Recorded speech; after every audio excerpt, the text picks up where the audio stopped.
Good afternoon. You're watching Business World Live. I'm Jess De Los Santos. Let's take a look at how the local bourse closed today, Monday.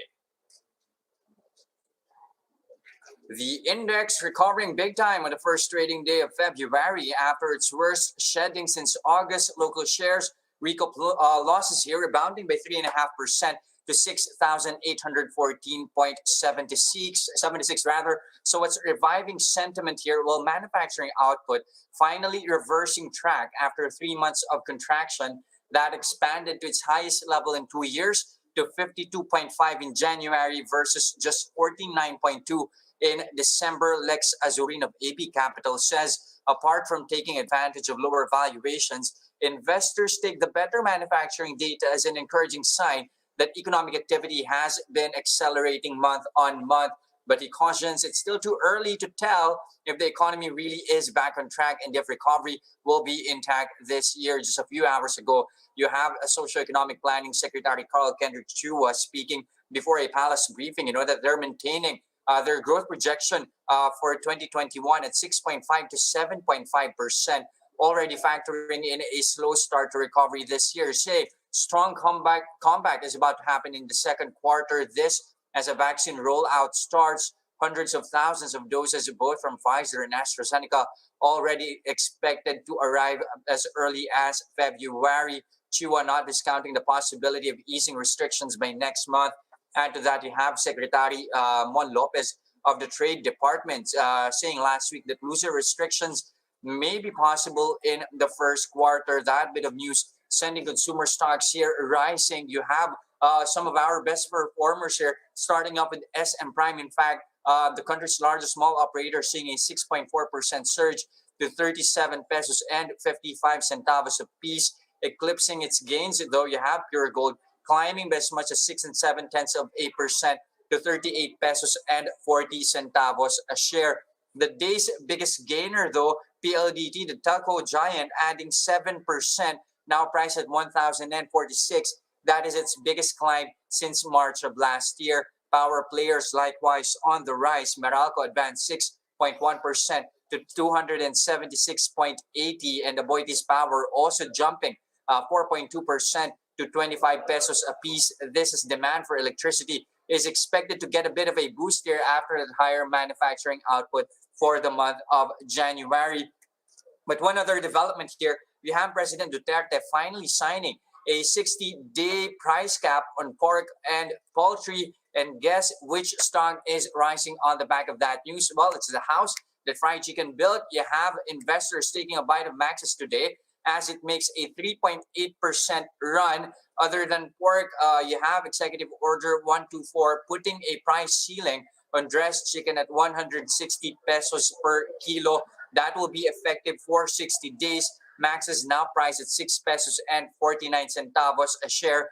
And lastly, from there, let's move on to some earnings numbers here. You have lender Union Bank also enjoying a jump today. The bank reported a full year net income of 11.6 billion pesos in 2020.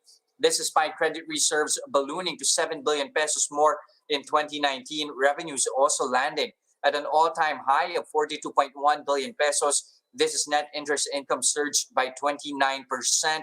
Operating income also coming in strong as the company experienced a growth in customers and digital transactions during the pandemic. Union Bank enjoyed a 4.9% climb today, now priced at 74 pesos and 85 centavos a share. The Asian Development Bank has allocated $25 million to aid the Philippine government's COVID-19 vaccine procurement this year. The multilateral lender noted that the country's improved capacity in testing, tracing, isolation, and treatment of COVID-19 patients in the last 10 months. Total infections have surged to more than 500,000 since last year. The government is targeting to vaccinate 50 to 70 million Filipinos by the end of the year until 2022.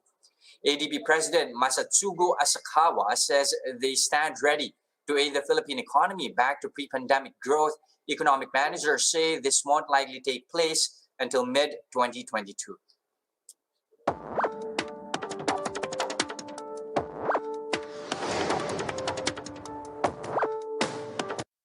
All right, from a multilateral, let's now find out developments from the private sector as to how their efforts on vaccine procurement are going. We have on the show Joey Concepcion, Presidential Advisor for Entrepreneurship. Good afternoon, Sir Joey. Great that you could join us on the show. Okay, let's kick things off with this bit of news. You have the government confirming that Pfizer and AstraZeneca shots are expected to arrive by February via COVAX. For AstraZeneca, that's a range of from 5.5 to 9.3 million doses. Clarification, this is different from what the private sector entered via tripartite deals with AstraZeneca. Yes, that's different. That's coming from the COVAX program of WHO. So that's good to know that at least we will see Pfizer and AstraZeneca vaccines coming in that early under the tripartite agreement where the Dose of Hope program is. That's close to 17 million doses. The first batch will be coming in on May, June, and then the second batch, which was placed much later, where the LGUs and 300 corporations joined in, that will be coming in towards July onward, no? Third quarter, basically.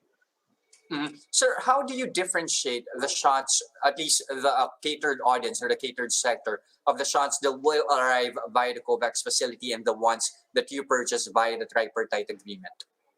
Well, the ones arriving with COVAX, that is going to basically go to the government a bit, so that I'm sure they will use it for the frontliners, Mm-hmm. uh, and they have a whole priority list. I had a talk with Secretary Charlie Galvez the other day, and we are going to term the employees, the private sector employees who will be receiving these AstraZeneca vaccines and Moderna and whatever vaccines come in for the private sector, which is purchased by the private sector. At we will call them what we call economic frontliners. No? So that's a better definition of the group, and I'm glad, and that will simplify defining our employees. So uh, the first batch, as I said, is on May and June, and then succeedingly. So that's about 17 million. That's good for about 8.5 million people. Part of that, 39 LGUs were able to participate in this program, and about 350 companies from the private sector in total participated in the program. So that's a good amount of that's 8.5 million people. No? So that will start from May all the way till the end of the third quarter. Okay, so are you looking at a third batch of doses from AstraZeneca, and how much is the sector open to earmarking should there actually be a third deal with the developer? Well, as you can see, there's a shortage of supply with AstraZeneca in Europe now. Mm-hmm. It's fortunate that our supply is coming from Thailand, so we are promised that our supply is intact and on schedule. And well, the request for a third batch is there, but we're also negotiating and hopefully will come to some conclusion with Novavax. No, the government has taken a purchase with Novavax, and we are looking at the private sector also participating. But I should know within the week if we will move along this line. But the request with AstraZeneca for a third batch is still there, but I'm not putting much hope in that. What we're working right now is also on the execution. As soon as the vaccines arrive here, we must make sure that all these vaccines which are donated and will be handled by DOH have to be well executed. So the third Mm-hmm. party providers, which will be coming from the private sector, we are proposing to DOH through AstraZeneca on our suggestions on how we can really smoothen the whole process of inoculating the 8.5 million people. All right, sir. One of the I just want to drive on one point that you mentioned earlier that we at least the AstraZeneca shots that we should be receiving for from the part of the private sector at least will be coming from Thailand. Would you say that's enough assurance to actually say that we're not going to run into the same shortage and production problems that they're having in the EU? Well, according to Lotis Ramin, the CEO, that's the feeling, no? And I think it's isolated from what do you call this? What is happening in Europe? So we're quite confident, and you will have AstraZeneca vaccines in the COVAX facility. I mean, coming in as early as February, which will be great. So we will now be able to see the performances of both Pfizer and AstraZeneca earlier on. So we will know how to react when bulk of the 17 million will start coming from May onwards till the end of the third quarter. All right, sir. Thank you very much for your time this afternoon. Again, we have on the show Joey Concepcion, Presidential Advisor for Entrepreneurship.